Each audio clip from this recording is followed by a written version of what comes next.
three. I'm Nick Kellett, founder of Deckible, and basically Deckible is a solution to a problem that anyone who loves card decks has, right? If you love card decks, you A, own a lot of card decks, B, you want them with you all the time, and constantly a challenge to like, which deck do you take with you when you leave the building, right? Thank you for loving this shirt. That's very cool. So basically what we've created is Audible for card decks, right? Who uses Audible here? Everyone knows what Audible is, right? Yeah, I'm a huge Audible fan. I own 600 Audibles. I use it all the time. But what we've created with Deckible is this go-to marketplace where you can buy any deck you want. You can have all the decks you want on your phone, and every day, all day long, you can use your card decks to do a tarot reading, set an affirmation, to meditate, to journal, to pick a card, whatever it is you do with cards, because we all do different things, right? We've created this amazing tactile experience because every single one of you, or if you're in the card deck business, you're all touchy-feely, highly sensory individuals, highly creative. And we've created an experience that speaks to that audience. Just a minute. That's somebody back in. So that's what we've done. And basically, when I look at the card deck industry, just a minute, we'll keep arriving. When I look at the card deck industry, there's all different types of card decks, right? So there's tarot, there's values, strengths, and emotions decks, there's coaching cards, there's fitness activity, there's flashcards, there's card decks for everything, right? And what we're trying to do is create a destination app and a destination marketplace so anybody with a card deck can get that card deck on their phone, download it instantly, fall in love with your card deck, and then want to buy the physical deck, right? Well, there's no way on this earth that we have the intent. We love cardboard, right? I'm a board game publisher. I've published an award-winning board games. I play cardboard games all the time. I don't play online computer games. So I love cardboard, and oops. So basically, we're here to make a bigger marketplace for all of these card decks, basically, right? So we're trying to make it easier for people to get into card decks. I don't know about you, but when I talk to a lot of my friends, like, card decks? What are you doing? What's a card deck? There's so many people who don't even think card decks are anything special. They don't know anything about it. They've never got into it. And then at the other extreme, we have a whole series of people. If you're really into card decks, you own 10 plus decks, right? The average person who's into all this stuff owns 10 decks, if not more. And it's an integral part of your life. And you almost wonder how people can actually survive without a card deck, right? And our goal is, there's 40 of you on the call today, and you're all card deck creators, I assume, right? And so you're all interested, I assume, in having more people come to the card deck marketplace to buy and get into card decks, right? And if you're like a lot of the people that I know, if it was that easy to make a card deck, you would make more card decks, right?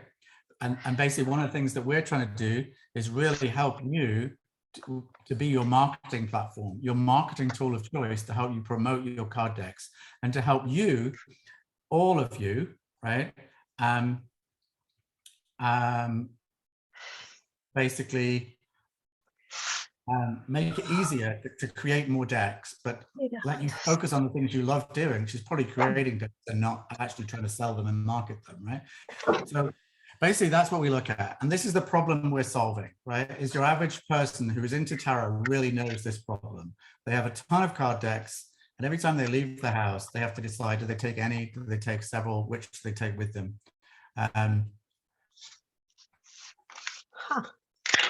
Okay, so I don't trying to figure it out. Somebody, so if you haven't muted yourself, could you mute yourself? And so people aren't muted, it would help because we're picking up some sounds and stuff. So basically, if you have a lot of card decks, you leave them at home and you don't have a choice, right? Because they're expensive, they're bulky, you value them too much, you don't want to ding and dent them.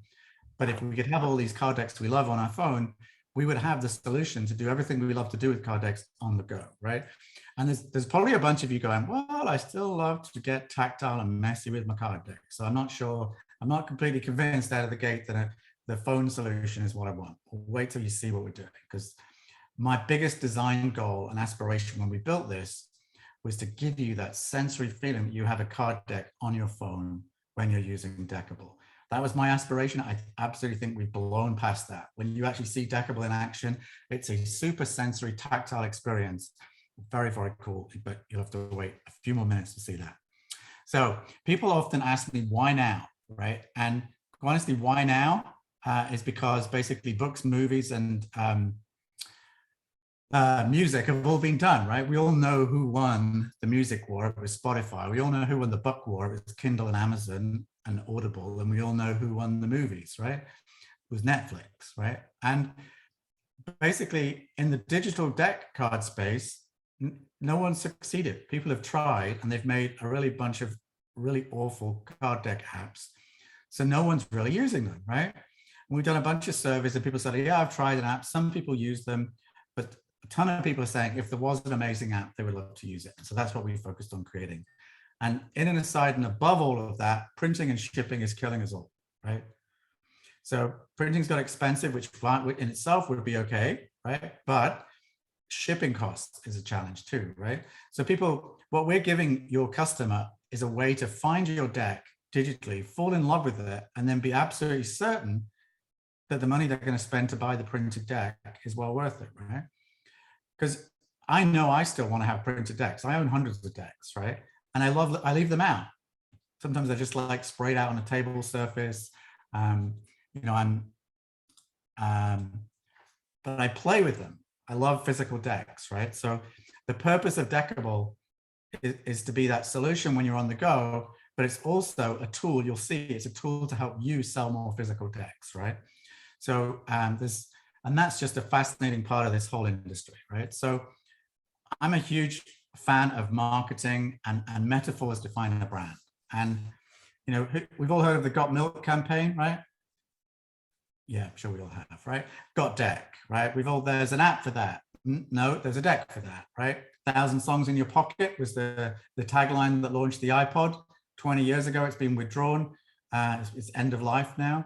100 decks in your pocket is the new tagline to take over from that, right? And Deckible is the simplest of metaphors in 3 words. It's audible for decks, right?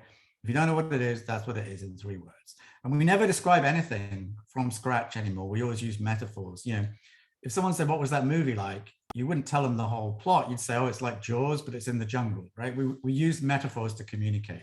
And that's what we're doing with Deckible, right? And we're here to have fun. And we're going to have fun with you, the community, and basically help you promote your community and help you help other artists, right? Because I really believe here we have a community of passionate people who love card decks, want to see card decks be more popular around the world. And I think we're on a mission to democratize decks, right? We're on a mission to put decks in the hands of everyone, because right now, not everyone uses decks, and yet they should, right? We have a lot of momentum with Deckible right now. It's really quite amazing where we're at. We have some big names. I did not, on day one of starting Deckible, say, the first thing I need to do is go and call Colette Baron-Reid, who's like, you know, sold 3 million decks. I didn't actually reach out to Colette Baron-Reid. She reached out to me because we'd started with a grassroots movement. And you know, each person we reached out to was tiny and small, and they referred us to other people. We actually ended up with a lady who has multiple card decks on Deckible, and she's being coached by Colette Baron-Reid. And so Colette Baron-Reid said, hey, tell me about Deckible. What is this, right? So she joined, and that's where we are, right? We're also Elena Brower. You may not know her. She's big in the yoga space. She's a yoga teacher. She has 300,000 followers. She's published with Sounds True. She has a deck of her own. I'll show you that, but her deck is amazing. She's actually added audio tracks to every card. Yes, digital decks can have audio tracks, right? We're not limited to a digital medium, a physical medium, right? So she's got, who's heard of Aubrey Marcus here? Show of hands, has anyone heard of Aubrey Marcus? Aubrey Marker has 700,000 followers on Instagram. He's big into the fitness space. He's really quite a famous celebrity. He's best buds and a business partner with Joe Rogan. And he produced a documentary about a darkness retreat. So you basically go into a blacked out room for 5 to 7 days and literally hallucinate. Amazing documentary. You can go and watch it on aubreymarcus.com. You sign up. There's a free link there to watch the documentary. And we have an amazing deck with 103 stunning illustrations from the people who made the documentary. And basically then we accompanied every one of those illustrations with an amazing quote. So these are 3 really cool brands, but you know what excites me? These guys, the hundreds and hundreds of little people, small individual brands with their individual decks that are on Deckible. That's who we're here to support. We're here to support an army of creatives who are helping other creators go to market and take their ideas to market and make a living from selling your artwork and your ideas digitally, right? And that's what we're trying to do. And basically we have decks that span all the key genres of card decks, right? And so here's a full list of all the card decks on Deckible. And basically, so there's a deck for everything, right? We really are not joking when we say there is a deck for that. And it's just exciting to realize how much content we have. We're not launched yet. People ask me that question. Basically, we're putting in a launch where we will launch by the end of August. We will have at least 250 creators on Deckible at launch. It's very likely we could even reach 500 at this point, where things are going. So that's a lot of decks. When you turn up at Deckible on the first day and consume these decks, you're like, wow. That like you will be like, oh my God, which ones do I choose? I'm going to allow myself to buy 3 decks. I have to pick 3. That's going to be a serious challenge, right? That's a wonderful problem to have created, right? There were so many amazing decks. So let's have a look at some of these. But select the plan, come back. Okay, so let's have a look at some more of these decks. And basically what you're looking at here is the deck buying screen in Deckible. And if you don't own the deck, when you land on the deck in Deckible, you see this screen, which is basically, it's got a slider for the front of the box, the back of the box. You can slide through these different images on there and see different sample cards and spreads from the box. There's also a buy deck button, which if you click it, will initiate the in-app purchase. So Deckible is free, by the way, in case anyone was wondering. Deckible is free to anyone on Android and iOS. And then the decks are in-app purchases, right? So you, the creator, are in complete control because that's what matters to creators, right? So you set the price for your deck, right? So if you want to sell a deck for $100, go for it. If you want to sell a deck for $5, go for it. And then we make money when you make money. Basically, Apple and Google take their percentage off the top.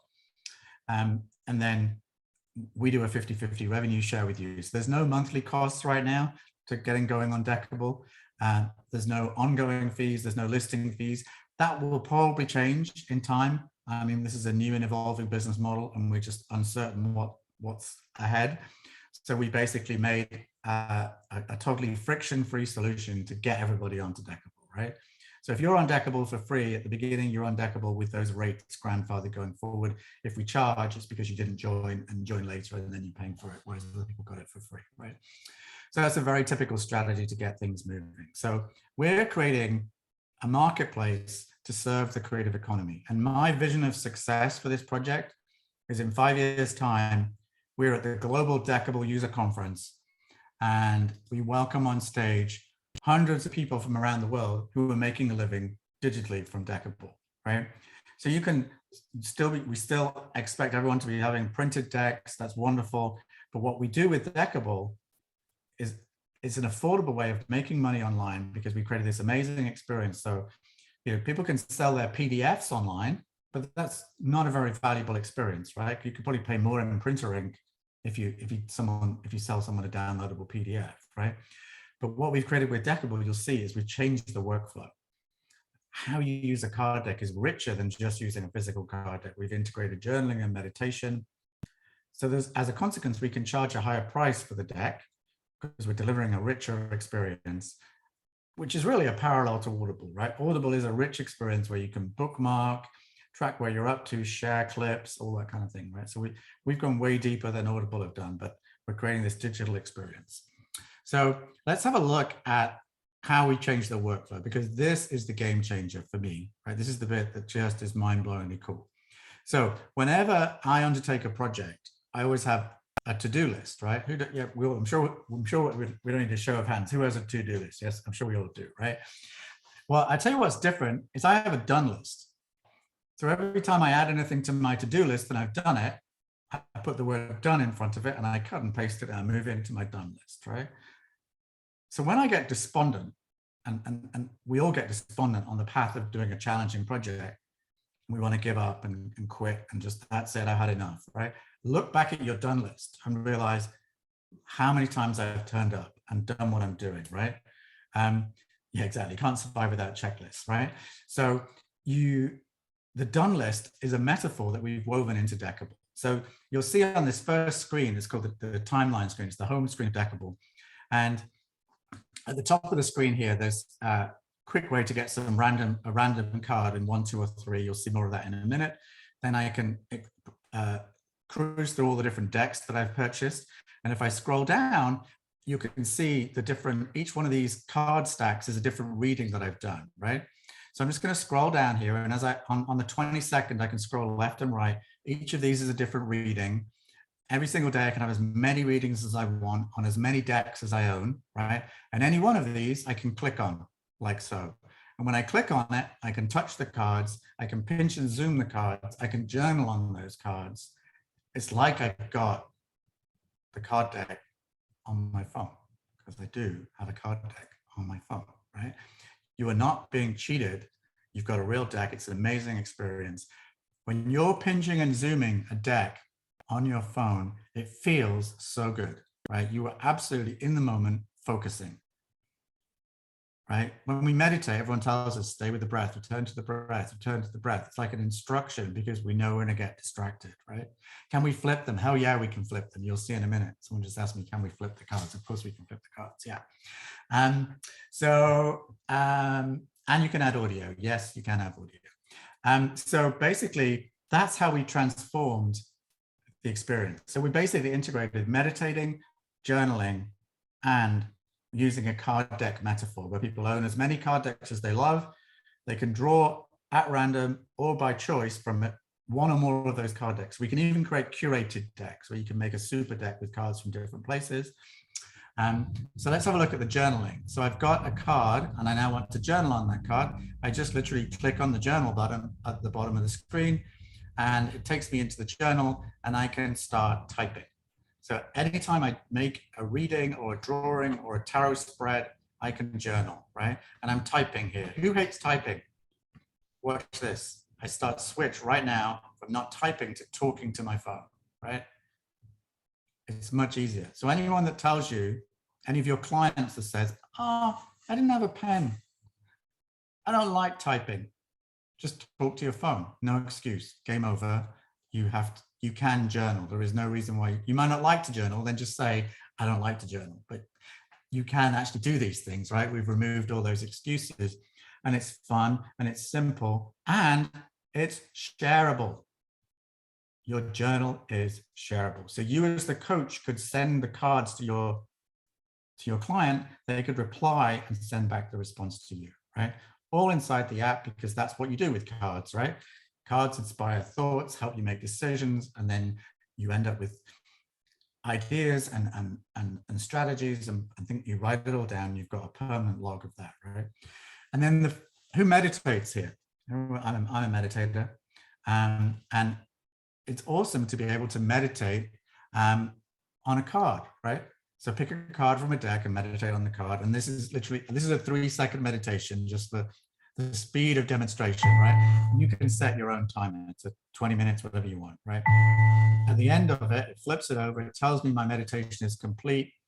And it takes me to the top of my timeline. And there's my entry. And now I can now journal on that if I want, right? So meditation, really simple. And it saves it to my timeline. So anytime I journal, anytime I meditate, it's never lost. I never lose the cards. It remembers exactly as I laid the cards out, right? So it's just fun and engaging. You never forget, right? Never going to forget. So this is super fun. In the card deck industry, if you're not into card decks, who's heard the term? I'm a big board gamer, and the term in the board game industry is that's a gateway game. And what a gateway game means is it's a game you play with someone that doesn't play games yet, and it's a game that will get them to want to play games, right? And I think it's from the gateway drug kind of metaphor, I think, is the origin of it. Well, there are gateway decks, right? And there are gateway experiences within decks. And the gateway experience, because I've bought a lot of card decks for a lot of people, and people just love to randomly pick a card each day. It's the simplest experience. You draw the card, it sets your intention or affirmation for the day, and off you go, right? So all we need to do is click on the 1, 2, or 3 cards at the top, and we will give you 1, 2, or 3 cards from a random deck. Boom, right? Done. One click. That's simple. You've got your card hit of the day. If you want to be specific, you can choose the deck and then get 1 or 2, 3 random cards. Up to you. You're in control, totally your control. So quick draw is the coolest feature because in the card deck industry, that is like the gateway drug, as I call it, to getting people into card decks. And that's a big mission I think we're all on, because I think we all benefit if more people use card decks, right? So do a quick draw, pick 1 or 2, 3 cards, and then you see on the final screen there, I've got 2 cards because I did a 2-card draw, and then I can do everything I want with those that I could normally do in Deckible, which is move them around, flip them over, journal on them, meditate, etc. Right? Very simple.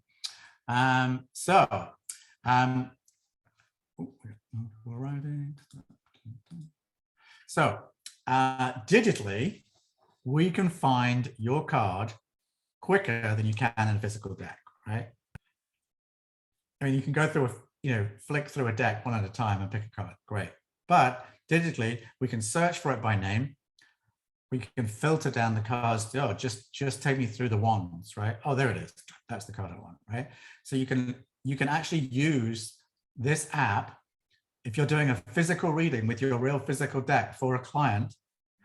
That's great. Absolutely encourage that. Totally encourage that.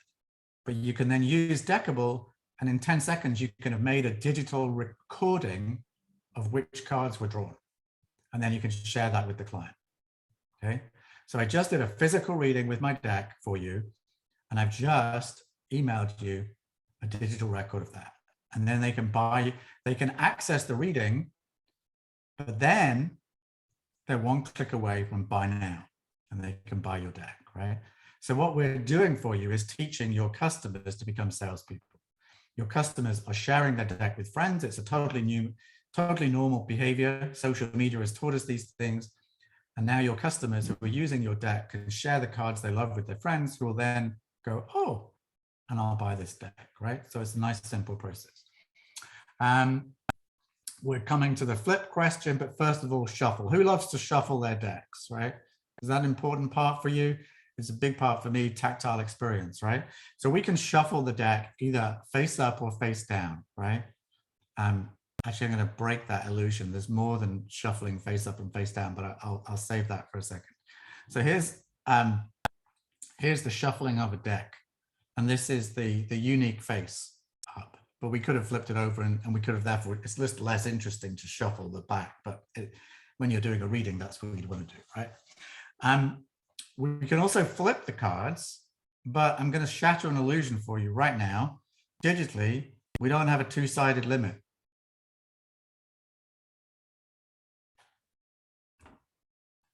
Digitally, we don't have to have 2 sides. We can have a 3rd side. Where does the guidebook go? The 3rd side, right? So we integrate the guidebook.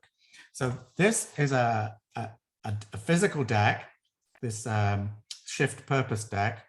And we turned this into a 3-sided deck. Well, the creator turned it into a 3-sided deck. So printed, they had a 2-sided version, just great. And we moved it to Deckible, and they decided to make it into a 3-sided deck. So this is the 1st side, 2nd side, 3rd side, back to the 1st side, right? wherever I see the cards, they're now on the playing surface, I can still flip them. So wherever you can see a card, you can flip it, right? As many sides as there are, you flip through them. It's really, really simple. I hope that answers your flip question. And then the coolest part for me, this is probably my favorite feature in Deckible, is the card sort, right? Because when you sort physical cards, you want to set, who does prioritization and ranking of cards here? You're like, choose the things you want and put them in order, right? That's quite a common usage of cards. We can do that visually with such ease because we can pinch and zoom the cards. We can actually imply prioritization. We can regroup and stack them together. We can pinch, zoom, rotate. It's very, very simple to do that, right? And it's tactile. It's super fun. When you're pinching and zooming, you are thinking about nothing else but the card deck, the question you're asking, the reading you're on. That's incredibly difficult to achieve in this day and age, to have somebody totally engaged, right? We don't ask you to focus on the cards. We just think you are going to be focused if you're pinching and zooming with the card deck, right? So, audio. This is an audio track from card number 2. Om Mani Padme Hum. May the jewel of the lotus shine forth this light of love and compassion to unite all existence as one. Check. Okay, so that is a physical deck that Michelle has sold for years to this point. Except up to this point, you had to read the chant, right? But now you can have the audio track to go with it, right? Nancy just asked if customers can only share one card at a time. They wouldn't be able to share the entire deck. Yes, that's something it's not really designed to share the whole deck at once, right? Exactly. And we'll probably put a limit to let you, the creator, decide how many cards you want to be shared at any one time, because everyone has a different view on that. But our goal is to help, we are totally trying to protect your revenue and your sales from selling your deck, because we don't make money if you're not making money. So we want to protect what you're doing, right? So that was audio, and we can do video. So I'll start with this. A couple of years ago, in exactly the same way, right? We can have a video or an audio track connected to each card, right? So you realize that Deckible becomes a learning platform. You can create a course on Deckible and let people interact with your course, let people like journal and respond to the exercises and questions that you pose in your course. And you can add audio and video, and it's designed for the mobile phone, and it's cute and it's fun and it's engaging, which is very much unlike all the other classic learning platforms that are not very cute, engaging, fun, and mobile friendly, right? We've designed this from the ground up to be mobile friendly, right? This is a mobile first experience. Can we update? Yes, you can update the decks, and you can add audio and video over time. We actually just suggest that you get going on Deckible with your deck exactly as it is right now, right? Because otherwise your head will be spinning like a rabbit in the headlights of like, oh my God, I've got to add these audio tracks. Like, no. Just bring your deck to Deckible as it is, upload it, get going with it. And then when you feel comfortable, when you feel ready, you can add audio and video tracks to your cards, right? So, cool. I have an audio each month. Yes, okay, well, Trish just asked a wonderful question, which is, she's asking, can we add content, each month to a deck? Because she was asking a numerology thing. Can we release that each month? Well, yes, you could, right? That's the whole idea of Deckible, is we are killing Gutenberg and printing as a kind of rigid medium. We can iterate and add to the deck over time, but then we point people to print your physical deck because you want the physical experience, right? We've elected to create an engaging consumer experience on the phone for this device this phone that we have is a supercomputer, but we don't use it as a supercomputer. We use it for this is Instagram, scrolling up, and this is the Twitter. This is that's the what do you call it? Tinder. That's the swipe left or right, swipe up or down is Instagram or Facebook, and Deckible just created this really fun, engaging experience, right? Is there a technical team to assist with deck creation? We don't so much have a technical team. We do have people who will upload your deck for you for a fee. So there's a community of people, and basically a lot of our creators are now volunteering and offering to help with design, to help with copywriting, to help with branding, to help with uploading, right? So we're building a community that's really here to help each other. Can you add music? Well, yeah, music is just audio, right? So that really is that question. Hopefully I'm answering everyone's questions as we go. The loading process, yeah, we can talk about loading. I'll do that a little later because that comes in the flow. But I sent, in order for, I got to meet Cindy through various other connections, things that were happening. And that was Cindy's question was like, well, Cindy and I had a mild epiphany when we were chatting, which is because Cindy's sitting on top of all your artwork. So you have to do nothing to get your artwork because Cindy's got it all.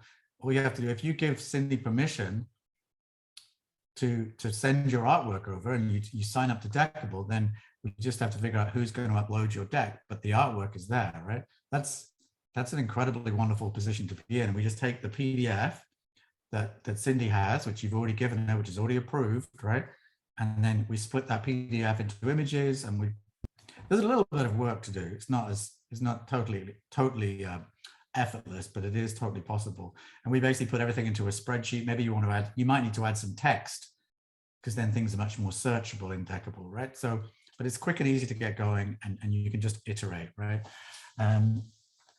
Is the version taxable to the consumer? I guess it is. I mean, it comes through the App Store, so whatever is taxable in the app, whatever applies in the App Store will apply to Deckible. We can't bypass any of that.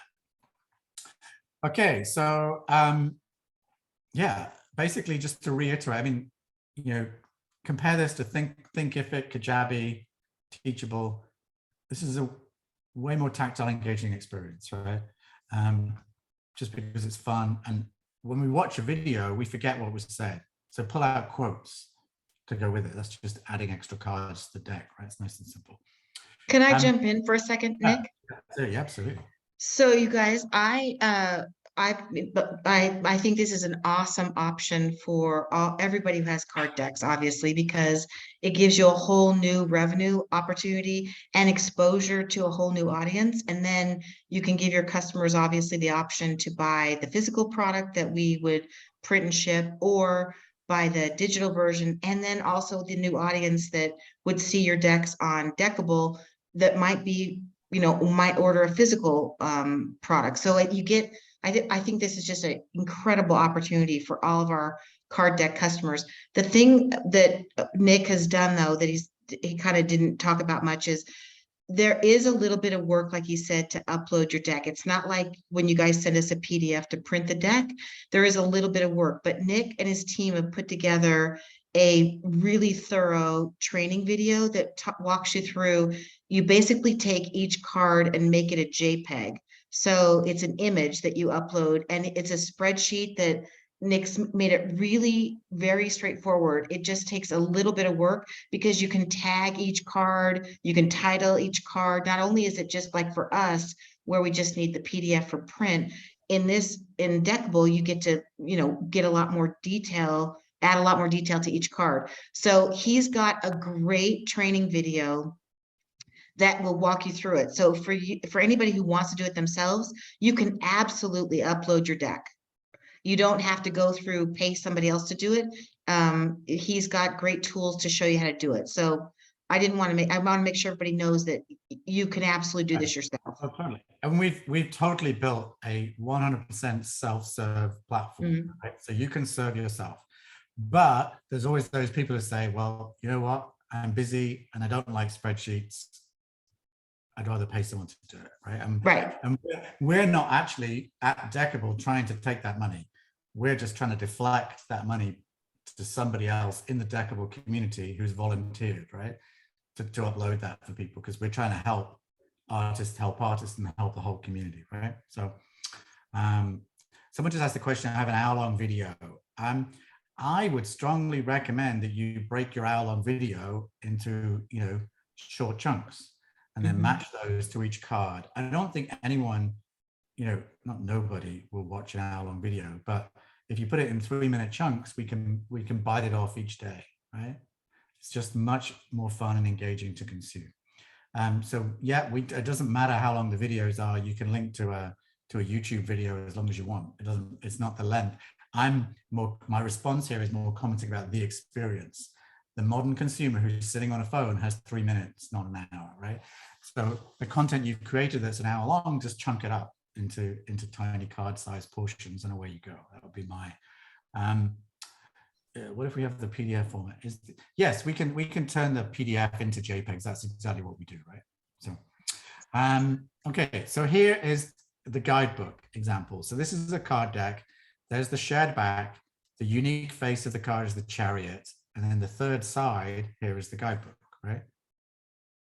I mean, I always find it quite clunky in that you have to go to a guidebook in tarot and look up the meaning. And if you do a spread with 5 cards in it, that's 5 lookups in a book, right? And with Deckible, that's just, yeah, totally that Vervante will ship the decks. That's the whole idea. It's like basically from Deckible, with the deck, you put a link to wherever you sell your physical deck, right? And if that's a Vervante link or if it's on your website, I have no idea how that works, but we would link to that, and then the customer doesn't need to know. It's just I've got the deck, however I ordered it. Here we go, easy. Right. Okay, so but here with the guidebook, we don't have to look up the guidebook. Like people often lose their guidebook, or they don't have it with them. I brought the cards with me today, not the guidebook. With Deckible, if you've got the cards, you've got the guidebook, right? Because and you just flip to the third side. It's just like really, really easy and obvious and fun and simple. We do social sharing. So when we share, we don't share outside of the app, which is the easiest kind of opt-out. Share via text, we will do that as well. But what we focused on is an in-app sharing experience. So when I share a card, if I send Cindy a card and she has Deckible, she'll get the card from Nick as a gift with and without my journal entry, depending on whether I wanted to share my gushing heartfelt emotions of what an amazing experience I'd had today, or I just want to share the cards, right? Either choice, right? Because some friends we just share the cards with, and some friends we'd share the whole journal entry with, right? When they get it, you'll see the third inbox there. See that glowing card in the third column? That card is glowing because I haven't opened it yet. And that would tell me when I open it, this is a gift from Cindy or a gift from Nick or wherever it's come from. And then I can open up that card and and then basically, as I get to the end of there, it opens up the card and the glow goes away, right? So it's very slick and smooth that it's that deep integration, and we integrate with your phone book. So your customers don't have to give up their names. They just choose a friend from the friend gets invited. If they haven't got Deckible, they get invited. They get told they've got a card from this friend, and then they can join and get that card reading. There's no need to buy anything at that point. But if they want to do their own reading with that deck, they'll then need to buy that deck, right? It's nice and simple. Social sharing is however all good platforms have propelled themselves to greatness, right? And we've really focused on making that a slick process. Yeah, if you have an affirmation card, it would have no guidebook. There could just be 2 sides, absolutely, was one of the questions there. And also, well, if you have a guidebook with affirmations, perhaps you want to have some journal prompts on the third side, right? Give people an inspiration. This affirmation might lead to these 3 prompts that you might want to journal about today. I talked about the 50% split on revenue. We don't touch your printed deck is your sale. We're not remotely interested. We're not trying to monetize that. We're here to make money from the digital decks. So we're just pushing you off to wherever you sell that digital deck. Just check I'm answering all the questions. Yeah, the data is kept secure across the web. Yeah, it's basically just secure like any other app, just as secure as your Facebook posts are secure, right? So it's just the same as anything else. And then here is we basically have this, and this is just showing Deckible on an iPad, by the way. But so here's a card, and then I can flip through the card and flip it over and see the different meaning. I can read the full description of the card. If there's a video or audio on the card, I can listen to it. I'll watch that, but I can also click on the deck info, and then I'm on the deck info page. And at that point, I can either buy the deck, draw the cards, or buy the physical deck, right? So we've really connected this workflow really seamlessly and smooth, effortless, fun, easy way to do that. Okay, ready to have your socks blown off? This is so fun. We can support any shape of card. We support transparency. So here's a hexagonal deck, right? It's pretty fun, huh? Pretty cool. You can literally pinch, zoom, rotate those cards. I've just flipped over that card, if you noticed. And there it is. That's a hexagonal deck. That's a real product. So Heartspace exists as a physical deck today, and we've digitized it on Deckible. Nature's Divas is a round deck, and there are many. We have multiple round decks on Deckible, and this is what a round deck looks like, right? So it's super tactile, fun, and engaging. You can pinch, zoom, stack. When you share a picture from Deckible, it's going to be pixel perfect. No shadows, no, people who's seen awful photos of your deck and gone, oh my God, I wish they had better lighting. I wish they didn't have that glare on their reflection, right? No more. Deckible, when you share from Deckible. And the cool thing is when you share from Deckible, people pinch and zoom the cards. They'll be like, how did you do that? Those cards aren't the same size, right? That's the magic of Deckible, is you've got that interactive experience, right? Okay, who's still got their socks on? Because I'm just about to blow them off, I think. Photo objects. This is the coolest thing. Who wants to play with the teddy bear? The teddy bear is just a card. Put the sunglasses on the teddy bear. Why has the teddy bear got gloves? Who's the teddy bear going to call on the phone? What's the story? Right? I showed this to someone yesterday as an autism coach, and she was just like blown away by the potential of what educational tools she could create from this, right? So, where are we up to? Yeah, so that's that part. Here are some other creative solutions for Deckible. Deckible is a gaming platform. So this tiny library deck is actually a project that was run on Kickstarter. They sold 3,000 copies of this deck physically on Kickstarter, and it's basically 50 rules, 50 sets of games as a card deck. And these guys just uploaded it on the phone, right? So they've got the access to all these rules. It's a gaming platform. Wash a Pig is a word creativity game, and basically you can copyrighted games, just fun. Who likes fridge magnets? Who's played with fridge magnets, right? So you can literally make a deck of words and play fridge magnets on Deckible, right? So it's ridiculously fun and simple and creative.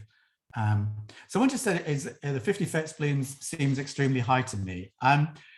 Great. If it doesn't, basically Deckible is highly comparable to Audible. We basically have the same margin split as Audible, more or less. By the time you've built the platform, hosted the platform, done all the things that go with the platform, we're very happy with the pricing. If it's not a fit for you, that's okay. You can go and build your own app. I'm more than welcome to do that. But we think it's incredibly good value, because we're not just digitizing your deck, right? We're delivering you journaling, the timeline, we're delivering audio and video, all the integration we've got there, right? I would just suggest try it, experience it, see what your customers think of it. Very, very simple process. But we are at the beginning of a new era here. We are creating a category that doesn't exist. Digital card decks doesn't exist, and basically, there's going to be a lot of education.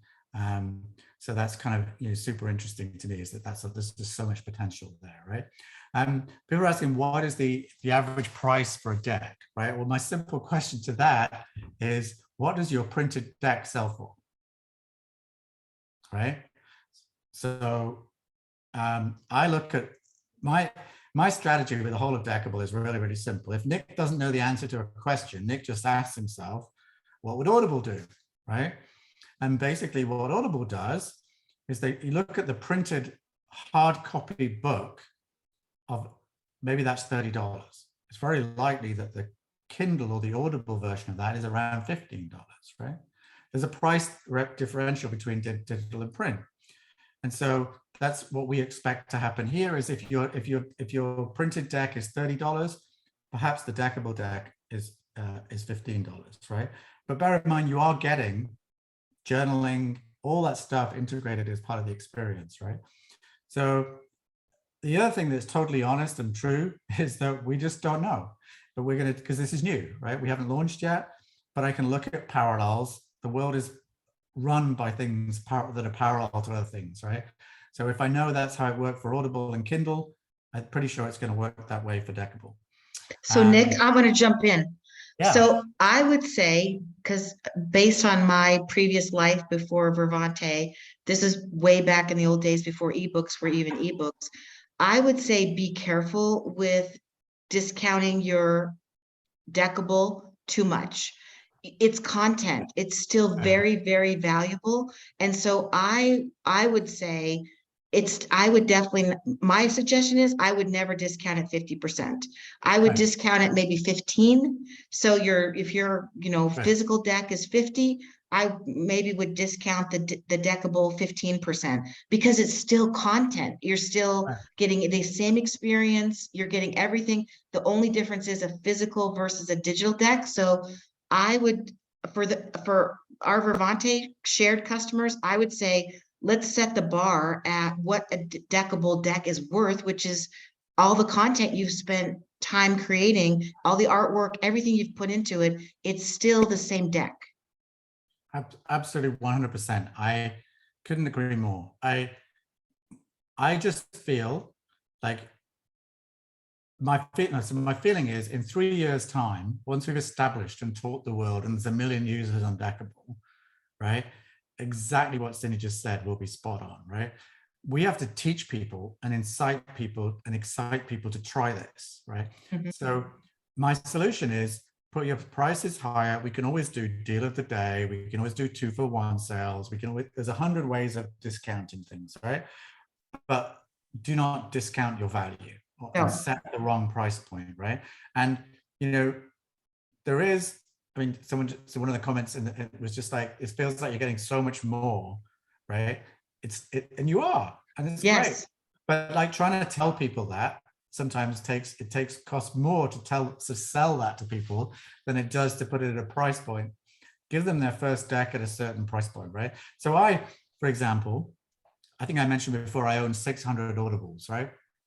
I thought I was extreme. I have a friend who has 3,000 Kindles. I was like, whoa, okay, not so extreme, right? But I buy a lot of my Audible books at $5, deal of the day, right? And then that's my gateway drug, right? Because my favorite author, one of my favorite authors, is a wizard detective, and I bought the first book for $5, I think. And I've since bought 18 other books in the series at full price, right? So their $5 deal was magical. It made me try the book, right? I got hooked. I bought every book in the series now, right? So is there a way to send messages to those who buy our cards? Yes, good question, Debbie. We basically intend to, and I say intend because we haven't done it yet, but it's our intention. When you buy the physical deck, we are going to allow the, just a minute.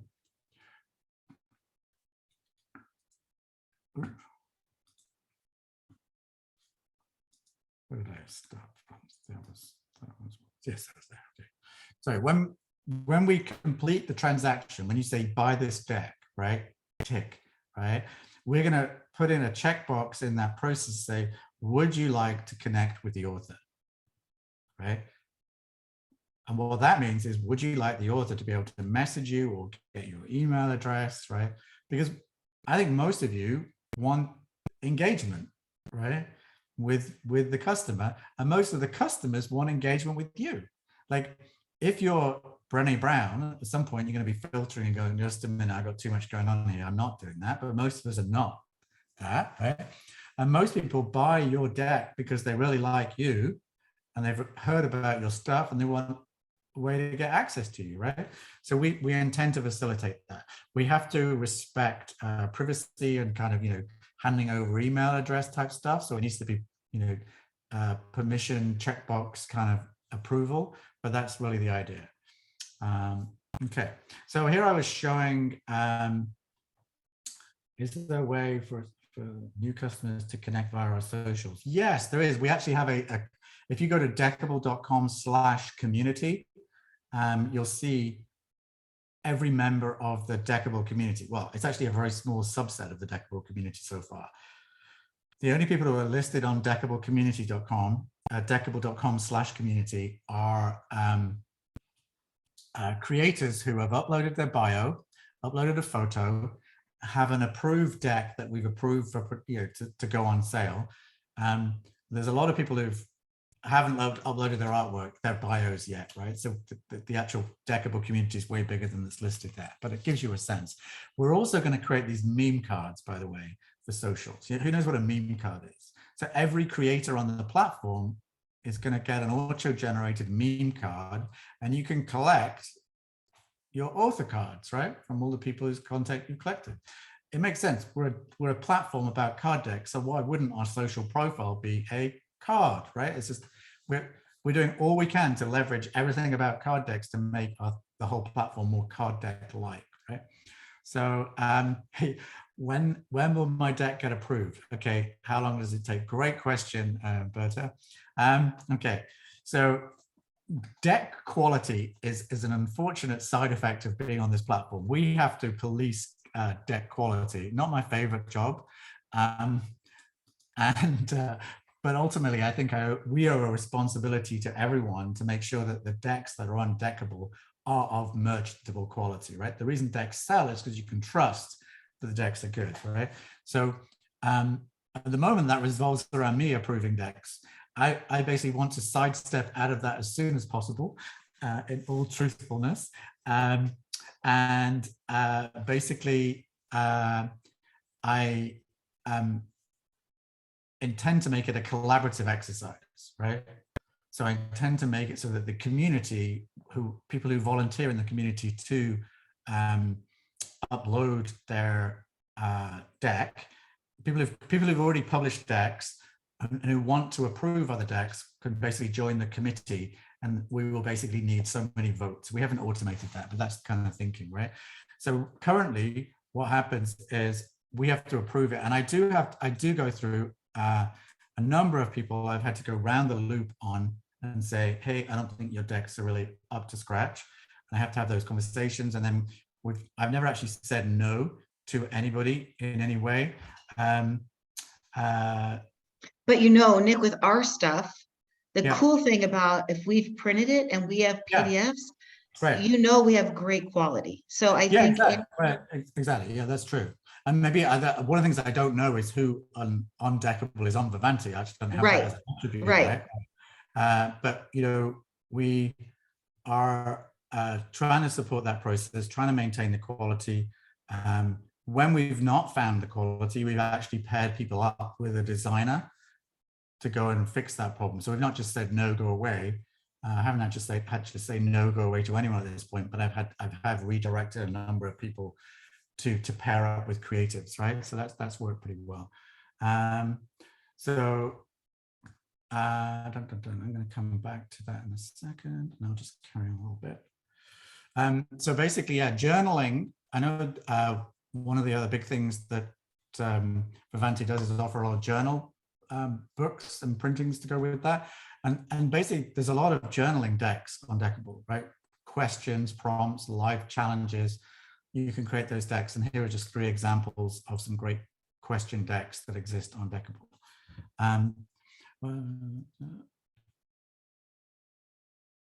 Yeah, no, absolutely. Audible is an established company. I couldn't agree more.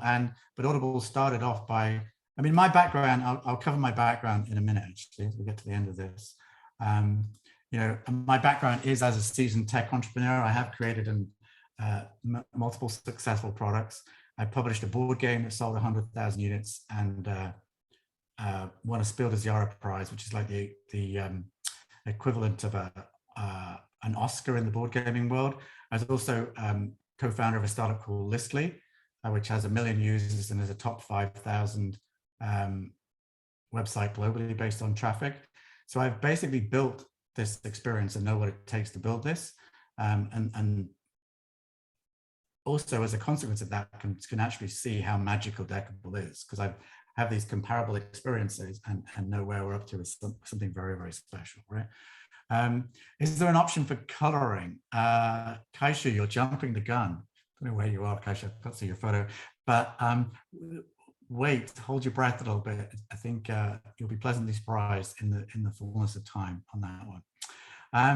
So two approaches that we've integrated in Deckible is card sorting and tarot spreads, right? So card sorting is an amazing thing where you just, you make a bunch of choices and values, right? So here's a values deck. I picked a values deck. I then choose from the deck. So I'm gonna prioritize my choices. So here I've picked my values deck. I'm gonna do a free form card sort. I choose from the deck here and flip the cards into my selector. And when I've selected the cards in a second, I just drop those cards onto the playing surface. So I'm basically making my prioritized choices right now. And then one more card to select, and then we're done. There we go. All right. So now I've made my card sort, and then the second part is I can then arrange those cards on the desktop surface, right? And so curiosity, collaboration, I've put them in order of priority. It's a fun tactile experience. It's very visual. It's very shareable. So that's a card sort. I don't think I've ever seen another app that does card sorting so slick, so smooth, so fun. And then spreads. Who uses spreads here? And the cool part about spreads is it's actually just a way of structuring questioning. And you can literally, in Deckible, for your deck, specific to your deck, you can create your own spread. So you just say, I want a 3-card spread, and then we bring those cards onto the playing surface and you arrange them, and then your customers get the spread that you've created for them. So it's really simple. So all of these spreads that I'm showing on the screen here were created in Deckible, not as software, but by a user to create this experience. And then when you've got a deck, you pick a spread, you pick the cards and drop them into the spread, and then you reveal the cards in the spread, and it's that simple, right? And the last piece is reminders and alerts. And then basically what you can do is to say, I want to meditate on Mondays, journal on Fridays, right? Boom. It's very, very simple. And that's the process of Deckible. And I think one of the things for me that's exciting is that basically there's just so many ways you can use this, right? You can use Deckible to create affirmations or a course or a workbook. Who I love the term workbook. It kind of makes me laugh because the workbooks don't work, right? You may have bought a course that just included a workbook, but I guarantee you've never used it on your mobile phone to do anything of useful work-like quality, right? Because you can't do that. With Deckible, you can. You turn your workbook into a Deckible deck, and then you can journal and reflect on that, and it is a workbook that works, right? So that's a really big thing. Can you give us if you have an Oracle deck, you're just literally doing a free form. You can either do a spread. So Lisa asked, can you give suggested questions to ask the Oracle on how, basically, with Oracle decks, you design spreads that are yes, no, maybe, past, present, future. And you design those spreads, and then you flick the cards from the deck into that spread, and then you reveal it, and then that's the answer. You basically get to answer that in that way, right? So that's how that works. It's very simple, just mirrored that experience, but it's totally tactile, and we never lose a reading, right? So we've mentioned before that Deckible is a self-serve platform. So fully flexible. We can take, your PDFs need to be converted into JPEGs and images. We can have one-to-end cards in a deck. We can have one-to-end sides with each card. We can optionally have audio and video. We can have border colors. Border colors matter if you have two cards that are the same color and kind of solid and they sit over the top of each other. They would just blend into each other if there wasn't a border color, right? So we do that so you get that visual distinction when you're using it. We can tag cards to be of different suits, so it's a quicker way to sort and filter. We support any aspect ratio in your card deck. We can have the guidebook as a third side. We can also have explainer cards, because not every card in the guidebook has a one-to-one relationship to a card in the deck. So we can add those guidebook pages as non-shuffleable cards. So they don't get in the way, but they're part of the offering. They're part of your deck, right? And then really, just to kind of reiterate on the project, I mean, I have a background in technology. I've been playing board games since I was like 12, I don't know. I even tried to sell Connect 4 as a computer game to Milton Bradley back in 1984. And they said, we don't think there's a market for computer games, which I thought was fascinating. And, I've spent my life kind of inventing things and used to blank expressions for people that don't understand what I'm doing. And then 3 years later going, oh yeah, I get that idea now. Like, I invent things for a living, and Deckible is just an example of that. My board game was all about gift exchange. We suck at giving gifts. And so we turned that into a game so you could actually give honest feedback and tell grandma that her gift sucks without offending her. And I was co-founder of a startup called Listly, that's a crowdsourced collaboration platform with 1 million users. So I compare all these experiences to Deckible, and I don't think I've ever sat in a rocket ship with so much fuel on the launch pad as I feel right now with Deckible, right? I jokingly say we're launching from Cape Canaveral in Florida, and we're going to the moon, right? So I'm very into cheesy card deck puns these days, so no apologies for that. One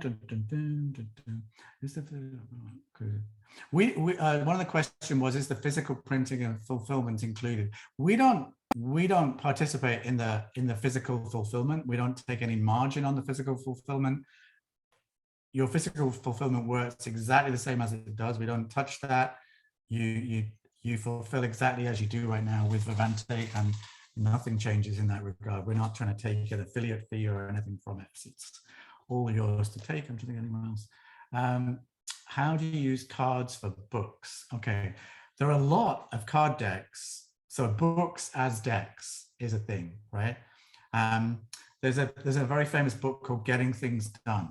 And there is a 62 card deck going with the Getting Things Done book. There is books by Pima Chodron that are turned into decks. We've actually pulled in quite a few authors who've already turned their decks into books, including Nir Eyal, who's a very kind of cool to me, Silicon Valley kind of expert in psychology, and he's returned his deck into a book. And so if you go Googling on Amazon, you can find lots of books that are decks and the parallels there. There's a lot of that. The habits of, here we go.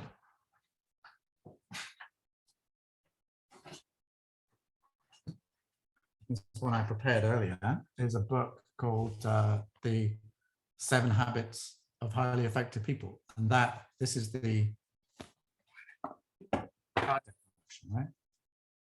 So decks as books is a thing, and it's underexploited. We live in a very Instagram age, right? I think,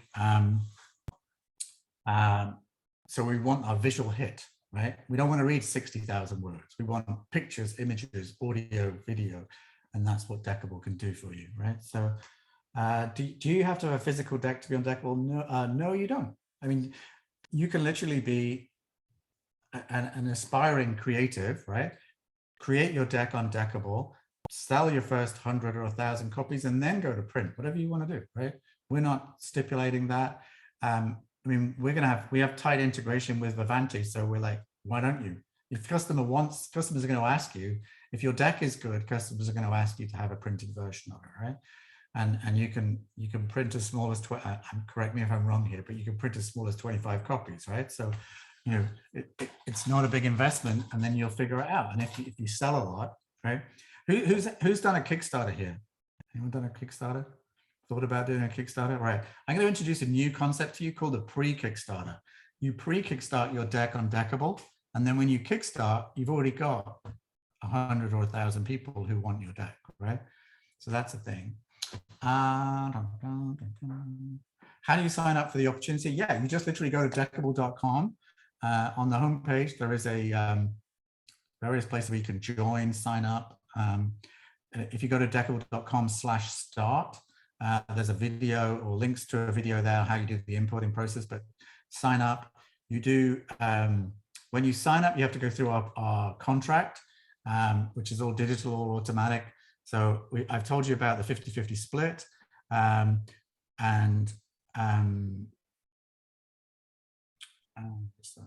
So if the 50-50 split is purely of the digital deck, right? So that if you I'm not saying this is the price, I'm just using 10 as an example because it's can do the math easily, right? So $10, what happens is 15% of that typically goes to Apple or Google, right? So that leaves us $8.50, 85%. And we split that into, you get 42.5%, we get 42.5%, right? There was no listing fee, no monthly fee, no setup fee. We just share. We eat when you eat. We eat the same amount as you, right? And we're here to help you. And I think you're here to help us. And we're building a community of artists and creatives helping each other, right? So Nick, the video that's on your site isn't quite as comprehensive as the video that your guy made. No, the one on the website is 30 minutes long. Okay. I made you a Vervante one. Yep. That was like 7 minutes long, right? Yeah. So that's the very like highlight, right? Super simple. I can show you that. I can give that link to you so you can share that out to everyone if you want. Yeah. So when we send this out as a recording, we're also going to send out the links to these how-to videos, everyone, because I tried to upload a deck and I was impatient and I didn't read all the instructions. So I had to get Nick to help me. But once he showed me, it was really very easy. It just takes a little bit of time to match up your cards with the titles and everything. But he's got these great videos that walk you through it. Yeah, it's really Isaac, who's the guy that made the video. Yeah. Yes, you can speak to people about the project. This is not a secret. That was one of the questions. So yeah, Isaac is a rock star. I only met Isaac because he has a card deck. He has an archetype, masculinity archetype deck. Mm-hmm. And I met him because of that. He uploaded his deck and I'm like, and I saw his LinkedIn profile and I was like, you're a UX guy? Well, we got to talk. So we've hired him. He basically made the video and he's actually had a major influence on the next release of Deckible. So yeah, we think cool. Isaac is a rock star, and I think a lot of the community think he's a rock star too. So he's a great guy. What size are the cards? What size would you like them to be? Will be my answer to that. We will not tell you the right size because you decide. So you can have any aspect ratio. We just want them to be 1080 pixels or bigger, right? That's all we care about. So you can have portrait and landscape cards. You can have round hexagonal cards. If you have transparency, your images must be PNGs with a transparent background. What else? Yeah, so we don't, if I would definitely lean towards square or portrait. Mm-hmm. Simply because landscape cards mean you just have to pinch and zoom to get the whole card on the screen. And it's not that it's annoying, it's just, well, somewhat annoying, right? So it's just better that it's designed for the phone, right? But we have plenty of decks that are landscape, so don't let that put you off, right? It's what it is. And a lot of people have come to Deckible and then redesigned their artwork, but that's not necessary. You don't have to do that, right? So, and then what else can I tell you? Oh, I'm going to tell you two more stories. I'm going to tell you about Katie, who is someone I met 3 years ago before I even started the project. And she has a deck called the Amico cards, and she's sold, I don't know how many of these cards she sold, but she sold 2,500 units of her deck to one client. Let me say that again. 2,500 units sold to one client in one invoice, paid in full upfront, right? We are now in, and this is a 30,000 person company who has an HR, a board level initiative for wellness. And the HR person was like, what are we going to do? How are we going to fulfill this initiative? And they found Katie, and Katie sold them all these decks. So all the managers in the company have got this wellness deck now. And we're in discussions with them about 15,000 copies of the deck on Deckible in 10 languages delivered to, just about every employee in the company. So that's kind of exciting. So that's pretty fun to think that you can sell decks into the enterprise at that level and volume, right? I'm going to tell you a second little story about Charlie. Charlie, I've known Charlie for a long time. Did not know he had a card deck. And it's just, Charlie is the hippest, coolest guy that I know in marketing. He's like, he just does cool stuff. And I discovered he had a card deck. Well, Charlie doesn't do anything by accident. And he had 52 cards in his card deck, and he had 52 weeks in a year, and he wrote 52 blog posts. And so he released a blog post a week. So his card deck was his annual marketing strategy for his business. I was like, that's genius, really cool. And so basically that's something that anyone can do, is you can actually have a blog post for each card, and you can link from the card to your blog post. So your card deck is a way of driving people to your website, but also the blog post is a way of people driving people to the card, right? So that's kind of fun and simple. So yeah, right now, just any Q&A, if anyone I haven't, what are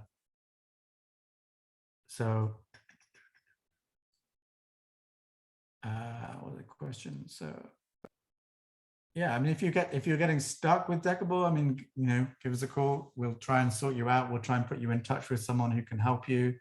What can I say? So, can I speak? Yeah, I'm more than happy to take meetings with people and talk them through stuff. No problem. We can load stuff for people, but we basically got so busy at the moment that I'm really pushing people to our partners that have the capacity to actually, look after you, because I think I've definitely dropped the ball on a few occasions recently, just because Deckible seems to be exploding, and that's a good thing that supports us all, but I'm not able to upload as many decks as easily as I was doing before, but we do have people to support that, and the platform is free, so I don't have a problem in saying, if you want to spend $100 to upload a deck, you can, right? We're not charging you to be part of that. So I just have to be practical and down to earth about what time we have available. And there are lots of people who are able and to help this, and that the video, if you are, any way or shape technical, is, you can totally do it yourself, right?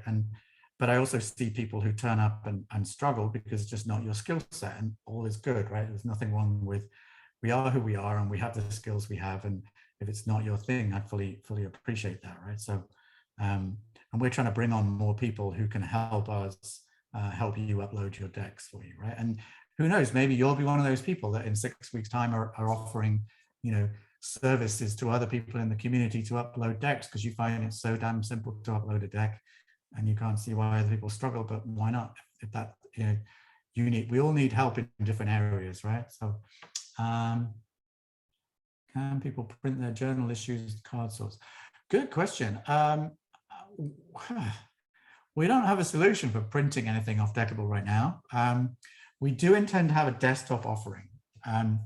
So we will have, a desktop version of Deckible. And I do suspect, well, because you've got a desktop version, you can print your journal entries from the desktop version. That would make total sense. We just haven't done that right now. So honestly, what I would say, the answer to this, right, is I am 200% convinced that we are where the puck is heading, to use a Canadian metaphor. I'm not saying we're right? we've changed a lot already with where we're heading with Deckible, and that, so if there's things you want, you think should be in the product, my simple answer is get on the bus, load your deck, have a voice, you're part of the community, and speak up about what you think you need and want. Because our goal, this is a 20-year project, right? Audible took 20 years to get to where it is today, and Deckible is going to probably do the same. So we're going to keep iterating. And if you're part of the community, we're here to listen to you, right? We're here to, our job as well is to help all of you help each other and share marketing skills and techniques and strategies, right? We have a lot of things we're going to do ongoing in a kind of creative marketing way. So, okay. Can we unmute and ask a question? Is that Yeah, possible? absolutely. Well, We first of all, Nick, I love this. I'm a former computer programmer myself, and I am so missed. I love techie. So I'm like in love with this. But I don't know, maybe I'm just tired today, but I think I'm confused on the like just the process. Like, are people buying our decks right on Deckible? Are they buying them on Amazon? I got lost there. Okay, so the physical decks are bought in the same place. Amazon, Right, that part I got. Right, okay. The digital decks, you're buying them, ultimately you'll be able to buy them either on Deckible.com, just like you could buy a book on Audible on audible.com, or in the app as an in-app purchase, right? Okay, so then what if, like, so a lot of people buy my decks as gifts, right? Okay, So they'll cool. go Yeah. to my, because I have Right. my website that goes to Vervante and I zap over the information, right? Right. So they might not be the actual purchaser. How would someone buy this deck as a gift on Deckible? Okay, good point. And we've had lots of questions about that. We will be able to do gifting of decks, right? So I'll buy the deck and then I'll be able to gift it to someone via using their email address, and then that will be added to their Deckible account. Yeah. Okay. And I don't know, this might be too techy, but like, I'm also a marketer, so my mind's like always thinking. Yeah. And so like, I love the video audio. Like, I love it because I have my deck and then I upsell people to like a little mini starter course, right? But I'm like, oh, I can integrate that in. But maybe not everybody wants that. That's why I'm wondering if like people could like have different levels. Like, you could buy the deck just plain, or you could buy the deck with audio and video. Totally. And you know what? I've thought about that. I don't have a technical solution at the moment other than to say, here's our plain version at $9.99, and here's our audio version with $20, right? Like a special edition, right? Like in exactly, books, there's books that have Totally. special editions. Absolutely. So that makes total sense to me. We may get slicker and just have it being one SKU where you tick an option at the last minute to add audio or not, right? And we may also have multilingual decks because we think that's coming. And so you could choose which languages you want, because then decks are very like flashcards, right? So you have the same stuff in French and English, and it's a really cool way to learn English if you're French, or French if you're English, right? So that makes sense. So flashcards are a type of deck. Mine are flashcards. So OMG, I love that idea of I could create them in Spanish and this, but I'd have to convert it, right? It wouldn't automatically. Yeah, you would. Yeah, we don't do that, but you can upload, like, cards can have as many sides as you want, right? And so you can have a French side and you have a French side and an English side and a German side, whatever you want, right? Where's I going with it? Yeah, because I mentioned Katie and selling 15,000 copies of her deck to one company. That deck is going to be translated into 10 languages because the company's a 30,000 person company, and they basically have just about all the key languages in the world, right, inside the company, right? So it's a multilingual initiative. So I just want to go back to one of the questions that said, are people able to use a stylus and write on actual cards? That's in the same box as the person who, I don't know who it was before, that said, can I draw and color? But we plan to be able to let you color and draw on the cards as well as just do coloring, right? Because that's the same thing in my mind. Yes, someone just said, where am I directed to buy the physical deck? You decide. So if it's your website, great. If it's Vervante's, great. If it's Amazon, great. Whatever you decide, right? So. May I ask a question? I'm sorry to interrupt. Yeah, absolutely. Don't worry. Don't apologize. Jump in. I was very successful doing a campaign on ClickFunnels where I did get a free deck, just pay shipping. And what I did was created an awareness of like what the cost was to have Vervante fulfill the printing. And it ended up being like $16 just because of the size of my deck. And so I almost wish I had the same funnel because it was very effective, but a little bit of an easier execution, and then an invitation to work with me more fully with the printed one for those who were already a fan, so that ultimately I sold more of both. But I could never find an option digitally that looked, what you've developed is amazing. I've been keeping a tab on options for years now, and this is just blown my mind. So I guess my question is, if I wanted to put this, virtual deck at the beginning of a funnel, the way I would almost think of it is maybe I sell some sort of coupon or redemption code, and maybe the cost of the deck is not the printing, but it's your cost. And then I eat my own to enter people into the funnel and ultimately get them to buy the printed one later on and other things. So is that some sort of we basically plan to do that. We plan to we expect that we need to be able to sell decks via coupons, either for many different reasons, right? I've sold 15,000 copies of this deck to this company. Every employee is not going to come to Deckible and put in their credit card and buy the deck and download it one by one, right? Somebody inside the company is going to say, here's the coupon. Everyone can get this deck, right? So that's a mechanic that we definitely anticipate that we will have in the product, right? Okay. My last question is, are you thinking, so I have 3 Oracle decks, and one of them is kind of my gateway Oracle deck. Would there be any benefit to offering some sort of special that does make either the beginning of my funnel free for this download, or some sort of package with you that makes the gateway deck free? Right. Yeah. I mean, well, I haven't got the answer to that, other than I know the answer lies in coupons, right? So we just got to work that out. We've got to figure out but I guess honestly at this point, my practical focus is ship the product, get it in the hands of people, and just solve that thing that we sell for money. And then what you're describing is like a different strategy. Nothing wrong with it. I fully approve of it. I just have to go, I can only eat so much. I can only do so much and get this out the door with what it is, right? Yeah, so, I guess what I would just see then is just to figure out what your cost is, and then my funnel at that cost. I mean, that would be fine. I was just wondering if there'd be a way to figure that out if I work with one of your representatives, on that unique mission. Yeah, well, we need the couponing system in order to do that. When we have the couponing system, it's just about we haven't priced what we should sell coupons for, right? Which is what you're actually asking, right? And so I fully understand the question.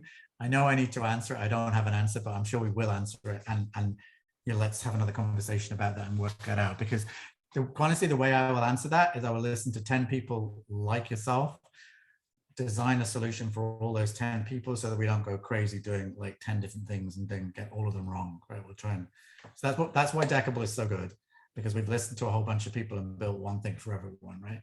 So yeah. You're amazing. It's been a pleasure. Thank you. Thanks, Anna. Whitney, you need to unmute if you've got your question there. Hi, can you hear me? Yeah, gotcha. Hiya. Okay, so my question is, I've created one Oracle deck, and I'm also creating one now. So both of these decks are a bit, I would say, explicit. So are those still okay to sell on Deckible, or? Good question. If you remember earlier in the slide deck, we had a deck for every genre. One of the genres we expressly added was 18 plus, because other people had already asked that, and I was like, you know what? I asked myself, what would Audible do? And Audible does sell, 18 plus content, right? So it would be totally expected that we would too. So yeah, so we will just flag it up and tag it up as adult content, and then do whatever we need to do to make sure no one's offended. Yeah. Okay, thank you so much. That's the only question I had. All right, cool, thank you. Mhm. All right. Has anyone else got any questions? Has anyone not feel that they've been answered from the chat? Because I have my hand up, Nick. I also asked you a question in the chat, so go for it. Go for it. yeah, thank you so much.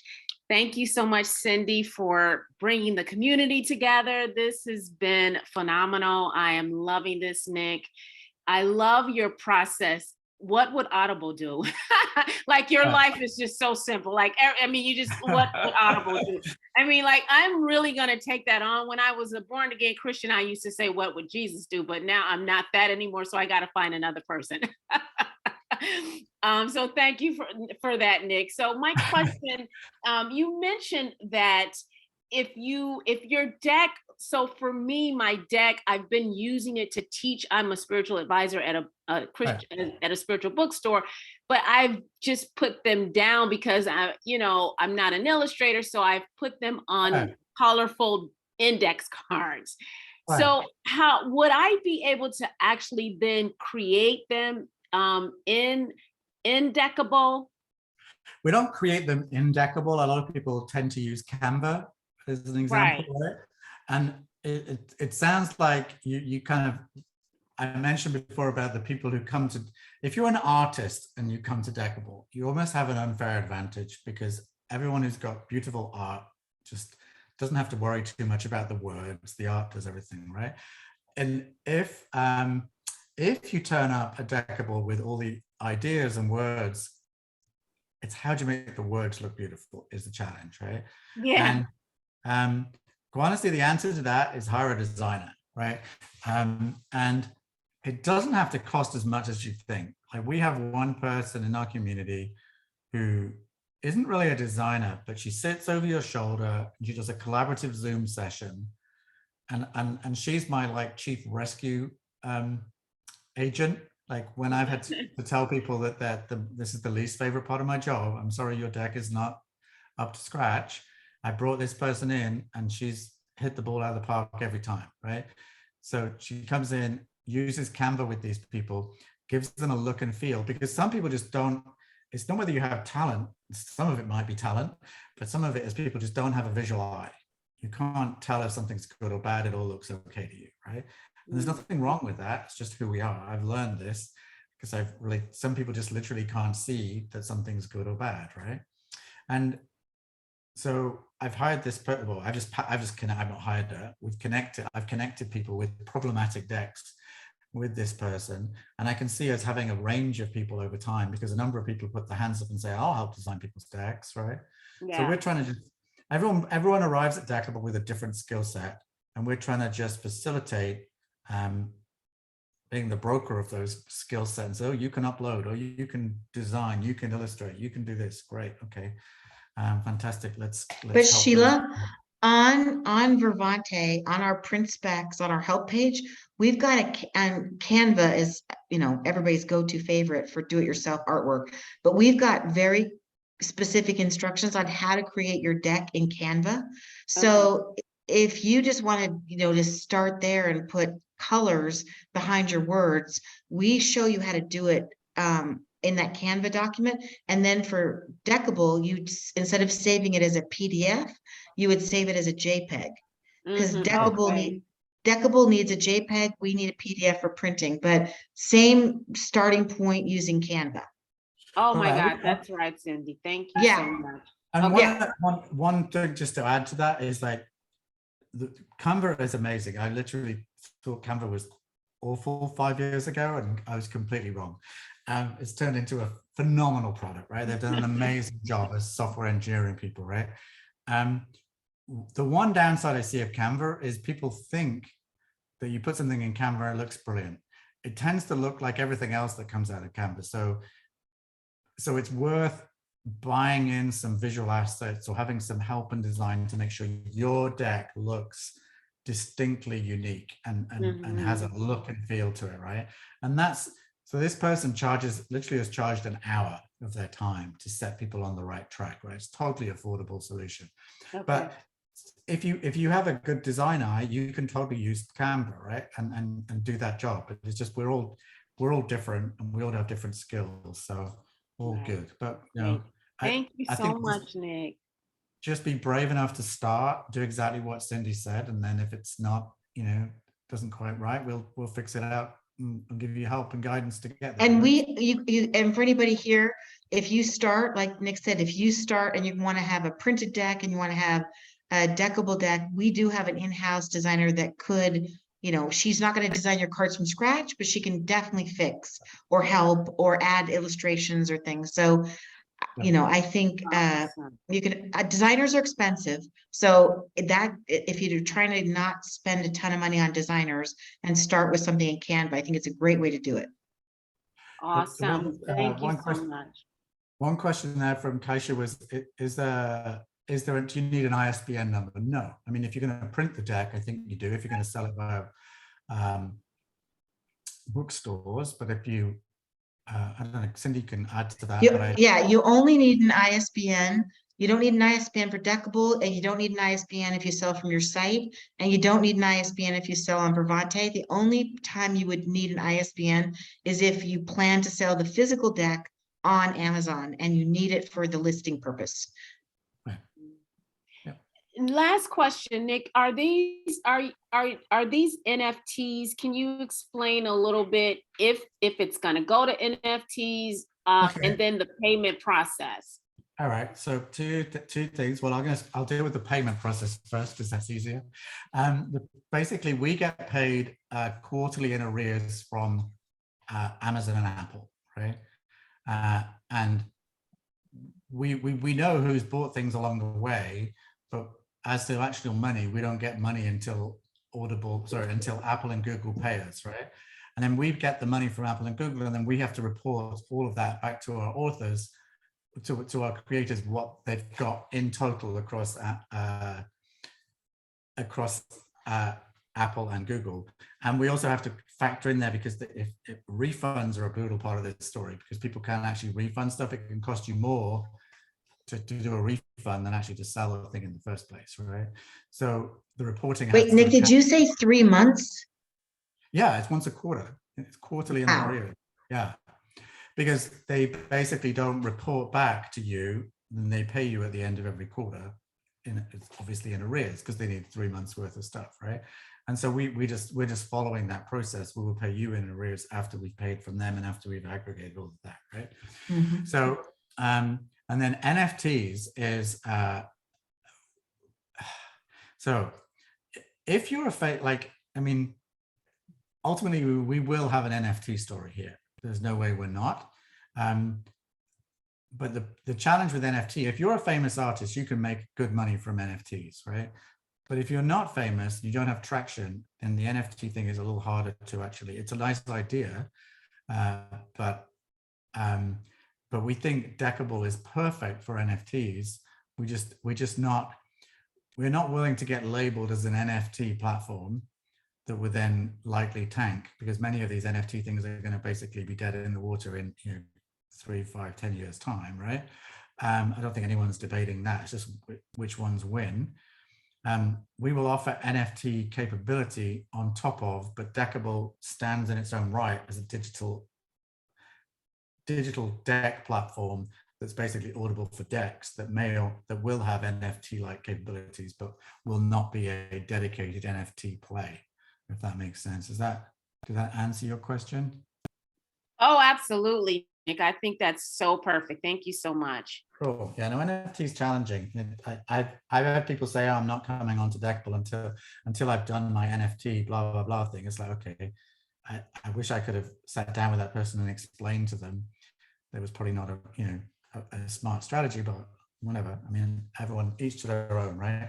There's a lot of glitz and hope and dreaminess about NFT, and people can make good money from it, but it helps if you're famous, right? And that's the challenge of it, I think. So one question there was, would our deck have its own URL? Yes, it does. We have each deck on Deckible and each author on Deckible gets a unique URL, a unique page for each deck and a unique page for the author, and the author's page links to all their decks, right? And each deck on Deckible has a deep URL, like basically it can link into the app to the deck page inside the app, right? So that's pretty cool. But yeah, we will have a lot of SEO value on Deckible over time, pretty sure of that.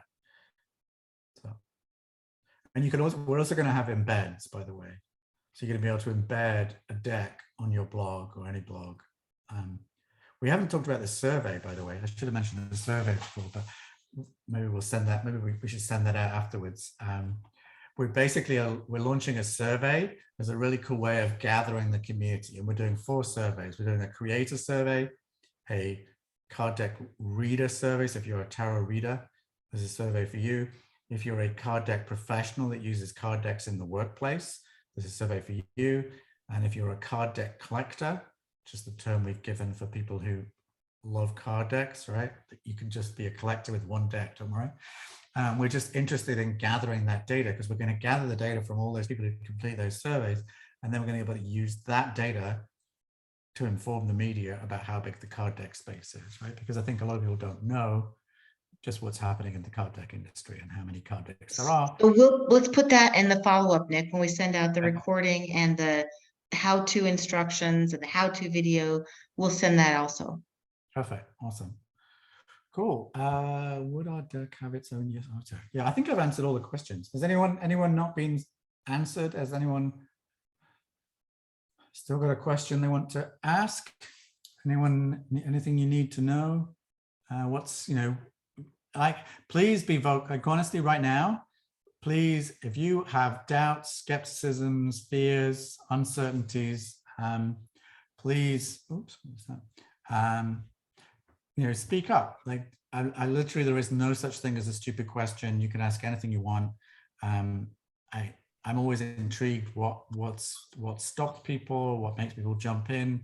If you have Hey, Nick, can I just say something to I think Sheila, she had a question about like designer work and stuff like that. Yep, totally.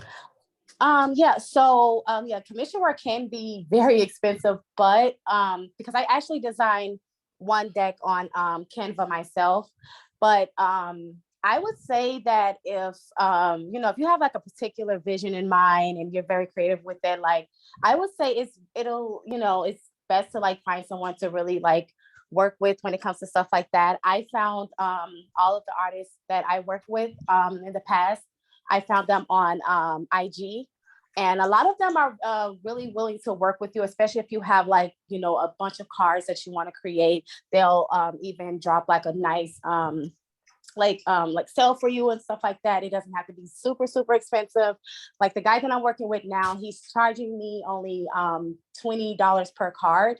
And his work is phenomenal. And I do that because I'm very creative. I have a very particular way of how I want my cards to come out. And sometimes Canva, those other sites, they don't really do the job. So, I would say if you want to go ahead and do like some commission work and stuff like that and get your cards out like that.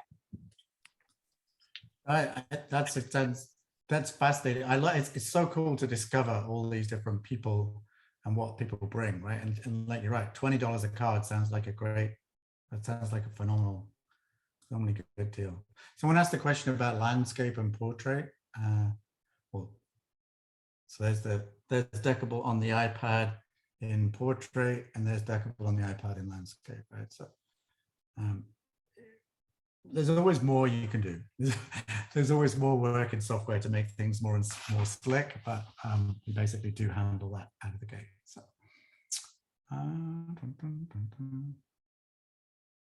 for someone who is not, yeah, if you don't have an email list, what are the hurdles of selling on Deckible? Well, I mean, I think this is a question. I think it probably ultimately comes down to the quality of your deck, and the branding of your deck, the naming of your deck. I think the most, it's a weird thing is your deck needs to be good. But if your deck is good and your packaging for the deck isn't, or the name is wrong, people will not connect with that. So I would focus, first of all, you have to make your deck good, but then after that, getting the right name and the right box cover design and the right copy to go with that is, I have one person on Deckible, oh my God, she's been through so many name changes, tagline changes. She's probably done 100 cover designs. Yeah, I mean, just an amazing amount of obsession and dedication to getting the right metaphor, and test that with people. What idea sits with your audience, right? So I think that probably matters more than having a list. But also, get out there and be social with it, right? If it is visually strong, then share your visuals. That's going to be the best thing you can do. And basically, one of the reasons we created the Deckible.com/community page, because our community members were saying, well, how can we figure out which other creators we can invite to our blog, to our podcast, right? Like, okay, fantastic. We'll create a directory so that all of our creators can help each other, right? So I kind of feel like if you create a deck, then that's the most important thing you can do. The next most important thing is network, right? And if that doesn't appeal to you because you don't really feel like, a lot of people are kind of don't enjoy that, and if that's the harder thing, right? If you need to find a way of networking that speaks to your your own personality and your own preferences. That's what I was thinking. We have one more hand. We have a hand up there from Alexandra. Yes, I have several questions. One is, I can imagine that like mailing out our existing customers who bought a hard copy deck to invite them to an electronic one.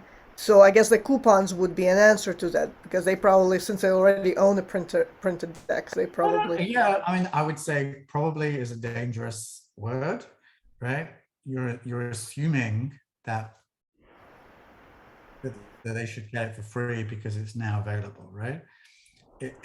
I'm not saying that's right or wrong. I'm just saying don't assume like that, because you can buy. I buy a book on Amazon. They don't give me the Audible, right? They give you a discount. Like I've gotten many because they said, oh, if you buy your Audible now, you get it for half price. They often buy. Right, and that's a valid option. So that's what our couponing is for. Couponing is part of our strategy. It's not at the top of our strategy because everything else that's going on. I don't want to promise things that we may not deliver on day one, right? But we absolutely know we need couponing, but just how sophisticated the couponing is and how we plan to deliver that, I'm not sure, right? But we definitely plan to cover that in time, right? So. And one other question is back to the approval of decks. So I hear is that those of us who are Vervante customers have a bit of a leg up in terms of approval, or do we still need somebody within Deckible to look at our deck? We still have to look at every deck. I don't actually know that. There's no knowing that you're from Vervante. It doesn't say that anywhere on Deckible, right? But that's. We're not looking to put a barrier in the way. We're just trying to make sure that we don't, like if someone turns around to me and says, what's this deck doing on Deckible? I would feel like I would need to feel that I have a good answer to that, right? Because I've looked at it and said, well, it's great, that's why, right? It's like, and I have seen some decks that like, I've seen some people think that, oh, Dex is hot, I'll just turn out a bunch of things that look like PowerPoints and they're not as beautiful as, right? And I have seen that, and it's like, those are the people that I've had to like say, you know what, these decks need to look beautiful to maintain a certain quality to them. And I see a ton of things on Etsy that don't have any of that. the standards applied, right? But I'm not. I think my principal responsibility is to not let down the deck creation community, right? That's the burden of responsibility that sits on our shoulders, and we have to figure out how to do that in a way that's caring, respectful. Yeah, so that's really the kind of thought process, right? Two other questions on the process is, you said you're launching in August, so those of us who'd like to be up by launch date, when would you like us to get the upload done? Yesterday, and the next best time is tomorrow. Yeah, I mean, quite honestly, the funny truth about that is some people just say yes, and they load it the next day, and some people life interrupts and they load it 4 months later. I cannot tell the difference, right? And I'm trying to plan on knowing how many decks we have, because the more decks we have, I think the more status and mass and momentum that we arrive at the marketplace with, right? And so I want to know that we're at 250. I'd love us to pass 500, right? Because somewhere there's a magical number where anyone with a deck just says, hell yeah, I'm in. Right? And that number is probably I reckon that magical point is 1,000. When we have 1,000 decks, anyone with a deck that doesn't have a deck on Deckible at that point is probably missing out. And that's the feeling we want to create. Honestly, some heavy duty FOMO. I've spoken to a lot of people, and people are cautious. Not everyone's an early adopter. Not everyone goes and buys a Tesla on the day it's launched, or an iPhone, the latest version. Like, we all have different. Some of us have never even stayed in an Airbnb, right? We're all different. Nothing's right or wrong. But when it comes to adopting technology, some people think digital decks are the devil because they think it's all about energy and paper. And I honestly believe that there's as much energy in a computerized deck, and there's a lot of as much science behind that, but that's a belief, right? And it's not my job to go and convince anyone that doesn't believe it. My job is to create so much excitement and momentum and belief around Deckible that the people change their mind under their own steam, right? So Yep, that sounds good. And then I'm sure you have file specs, but like for printing, we get CMYK files. Do we need to convert them to RGB? Ooh, really good question. You know what? I honestly don't know the total truthful answer to that. They actually render if you load it up onto Deckible.com, and Deckible.com doesn't do a brilliant job of it. But it doesn't matter because it ends up in the app looking just fine. Okay. So don't bother converting. Well, I need to fix that. We need to fix that on Deckible.com. But by the time it ends up in the app, it doesn't actually matter. But we need to fix it because Deckible.com needs to handle it in the right way. I don't know. So okay, please find out. It's a very evasive answer, but don't worry. Yeah, basically your right strategy. The simple answer was, don't worry, it's our problem to fix. So yeah. Wonderful. Thank you. Good question. Robert. Yes, yes, thank you. So my question is, I'm the period of time during which we can be grandfathered in with no monthly fees, etc. Is that per creator of deck cards? And as if I start putting my initial deck up on Deckible, and then later a month or two, I go, here's a second deck. Right. Is it per creator or per card deck? I don't know the answer to that question. I don't have a policy for that, but I think generally it's at the creator level, right? I think it would be, I think that's the principle of it at this point, because we're rewarding people who are rewarding us with their trust, right? That's the spirit of the deal, right? I mean, over time, whatever we do, we're bound to change our opinions on something, and someone's going to be upset. Our goal is to look after people and not upset people. We're trying to be, respectful and real about this. And I really value the people that are trusting us out of the gate, and that's enabled us to launch with 250 decks, whatever it might be. So yeah, we're here to help, right? We're not trying to be we just, the bits I don't know the answer to down the line is, you know, how many decks I'd have to sell per month to keep building this at the speed and rate we want. I don't know the answer to those questions. I'm not even going to try and answer them. I can honestly say that I think our attention and our heart is in the right spot, and we're going to do the right by people, and we're very accessible. I'm not trying to upset anyone. I'm trying to bring people with us, right? So I think that's the, you know, so I think in spiritually, the answer is by creator. We don't, like, for example, we have not got a policy around audio and video. I don't really fancy it. I'm not relishing the idea of being loaded, storing all of this content from here to eternity for people for which we got no money, sold no decks. But you know what? Some of this stuff you just have to do to start things, right? So. Okay, well, I appreciate your answer, and I love Deckible. I've seen it Thank you. before presented through Rosie Batista, and I just love this idea, and looking forward to uploading decks. Awesome, thanks very much. Well, I'm delighted and welcome to have you on board. Can't wait to see you. That's great. Thank you. Wow, we've been going a good while today. There's a lot of energy in here. I thought to myself, this day I'm going to be succinct and focused and condensed. And here we are 2 hours later. I'm like, oh, okay. So I think we're good, right, Nick? I think we'll wrap it up. I think, thank you to everybody who participated. And I really think this is an awesome opportunity that Nick's inviting our Vervante community to get in on the ground floor and be part of something that's really cool and give you guys a new revenue stream, a new exposure opportunity for your decks. Yeah. So we're gonna follow up with some follow-up links. Like we said, I would just encourage you to go to Nick's site, go to Deckible, create an account, check it out.